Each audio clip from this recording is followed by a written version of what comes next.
Hi there.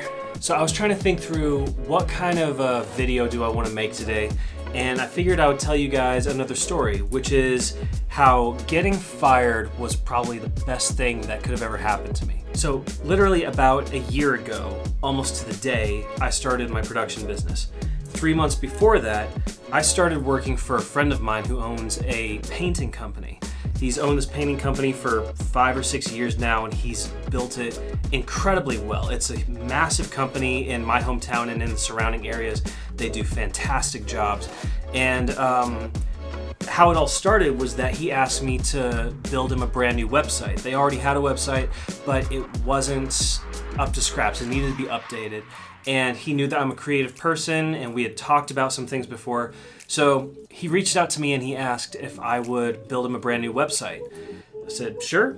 So I built him one. We went for a couple months, and as far as I know, he really liked it. He thought it looked good. We worked closely on it, and he seemed pretty happy with it. Eventually, he hits me up again and he says, hey, how about you leave the job you're at right now, which I hated, by the way, and come work for me. Come work for me as a painter, be a part of the team, come and paint, and at the same time, keep on running the website. And I was like, absolutely, this sounds wonderful. So I go on board with the painting company.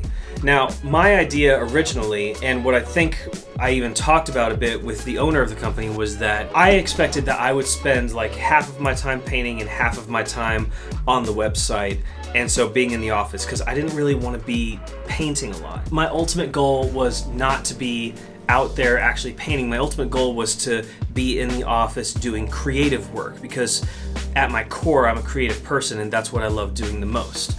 I don't really love doing the physical labor part of anything. So we start painting, I get my bag, I get all my tools, he gives me a couple shirts with the company logo and a hat and everything, and we get to work. And I was excited about it for a while, and I thought it was gonna be great. And then little by little, kind of the way every job ever has been for me, is I just start to get bored. I start to get bored with the work. I don't know what it is, but I've never been good with working for somebody else.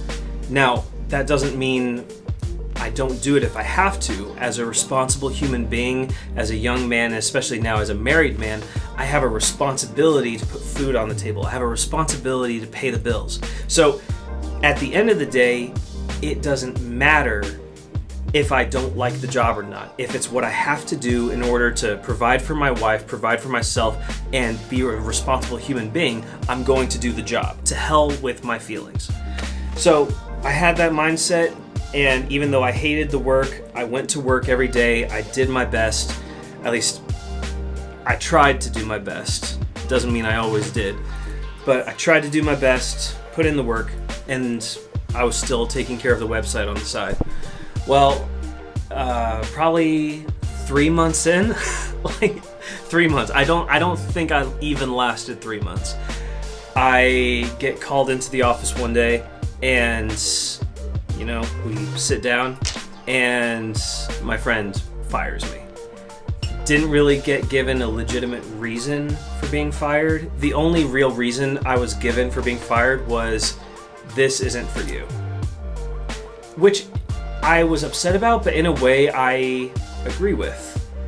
This type of work, it's not for me. It's not my cup of tea, and it's not something that even just mechanically with hands and precision and everything, it's just not something that even honestly I'm very good at. At the same time, I also had a complaint of that it's only been 3 months, and I'm pretty positive for doing this kind of work and doing it well, it takes longer than 3 months to actually learn how to do it and learn how to do it well. So the only thing I would say about that is that I wasn't really given the time to really truly be able to learn the craft. But anyway, at the end of the day, I was let go. And I was a little bit nervous about telling my wife, because I didn't want her to be scared or worried about it. But I came home and I told her what happened, and she was like, it's okay. It's okay. God will provide for us. You'll find something else. Something else will work out. And I was like, okay, cool. I genuinely believe that my friend firing me was probably the best thing he could have done for me. Probably in a way kind of was a gift, because him firing me was the catalyst. It was the kick in the butt that I needed to get going with starting my own business. My entire life, I have been trying to be an entrepreneur and be self-employed. I've always hated working for other people. I've always hated the idea that somebody else essentially has control of my time and control of my life. You have to be at work at this time. You can leave at this time. You cannot leave beforehand. You only get this many days off of work to go have some fun and be on a vacation.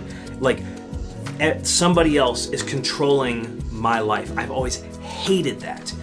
And there are other petty things that really don't matter, but that have also been reasons why I've hated working for other people. You know, for instance, like I've always hated the idea of having to wear a uniform.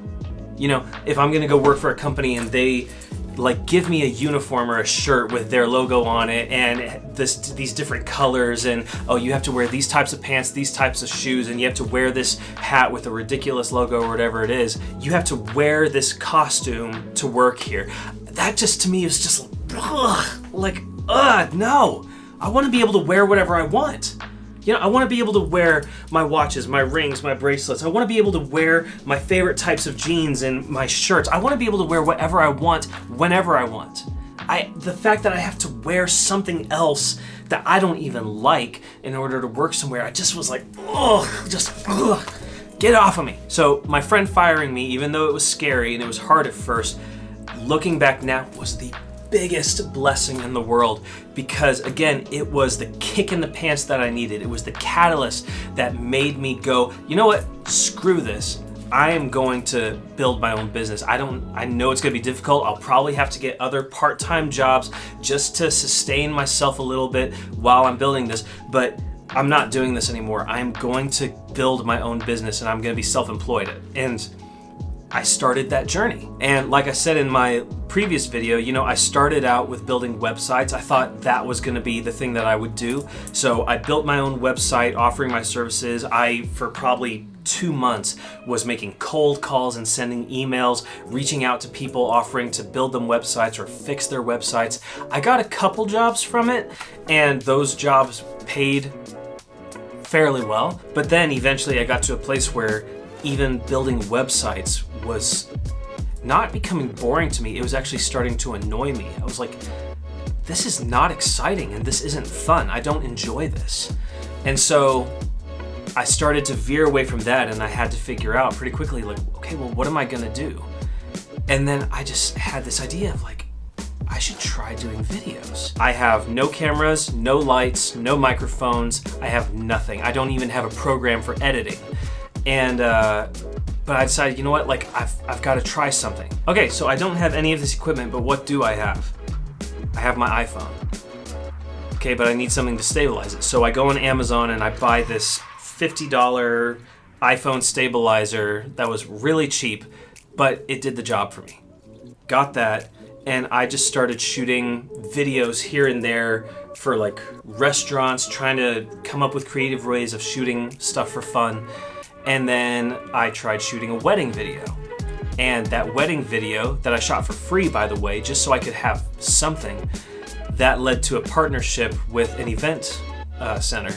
And then I started shooting more weddings. And then I built my own website for video, and I stuck all the videos that I'd made, almost all for free. I stuck all of those on my website as a portfolio. And then I started making cold calls. I started making cold emails, and I've probably done hundreds of them, hundreds and hundreds and hundreds, just reaching out to anybody and everybody, offering a one-time job for free and then getting paid afterwards. 90% of people said no, and then the 10% who said yes and just gave me a chance, I did jobs for them and they liked it. And then they hired me to do more stuff. And then this wedding company found me out of Lincoln. This wedding company found me, and they were like, hey, we want to hire you as a contractor to shoot weddings for us that we book. It's like, absolutely. So next thing you know, I had weddings booked every single week through the entire summer. I actually just finished my last wedding last week. and it is October right now. So from, I want to say from March to November, I've had weddings every single week, and that started to pay me really well. And then I got hired to be an editor for weddings. And so I started editing wedding videos, and all of this stuff just started to snowball to where I started making enough money where I didn't need a part-time job anymore. I could work from home. I have my entire setup, and I just was a full-time videographer and editor. So what's the moral of the story? Is it that you shouldn't do your best at your job and get yourself fired and then put yourself in a rough position so you can pursue your dreams? No. I'm just telling you guys my story and what happened to me. I am not condoning that you be lazy. I'm not condoning that you get fired. I'm not condoning that you leave your job and put yourself in a rough financial position just to pursue your dreams, okay? Please be smart, be intelligent, work your hardest, and do your best, okay? This is just what happened to me. Like I told you guys at the beginning, my mindset has always been, it doesn't matter how I feel. It doesn't matter what I think or how much I don't like something. If I'm gonna be responsible, if I'm gonna pay my bills, and I'm gonna take care of my family, I am going to go to work. No matter how much I hate it, I'm gonna go to work until something else comes along that is better, or I get fired, whatever it is. I'm gonna keep showing up to work, and I'm gonna be responsible, okay? You do the same. But on the flip side of that, sometimes the things in life that happen to us that look like losses actually can be blessings. In my case, it was a blessing. I didn't want to get fired. I didn't want to lose my job. I wanted to have my job because it was a steady income, but I ended up getting fired, and in the long run, it was a huge blessing because it catapulted me into having my own business and pursuing what I love. So guys, that's just a little bit more of my life and my story. That's how what looked like a loss actually ended up being the biggest blessing of my entire life. And I hope it encourages you. I hope it inspires you to keep moving forward and keep doing what you're doing. And as always, I will see you in the next video. Bye.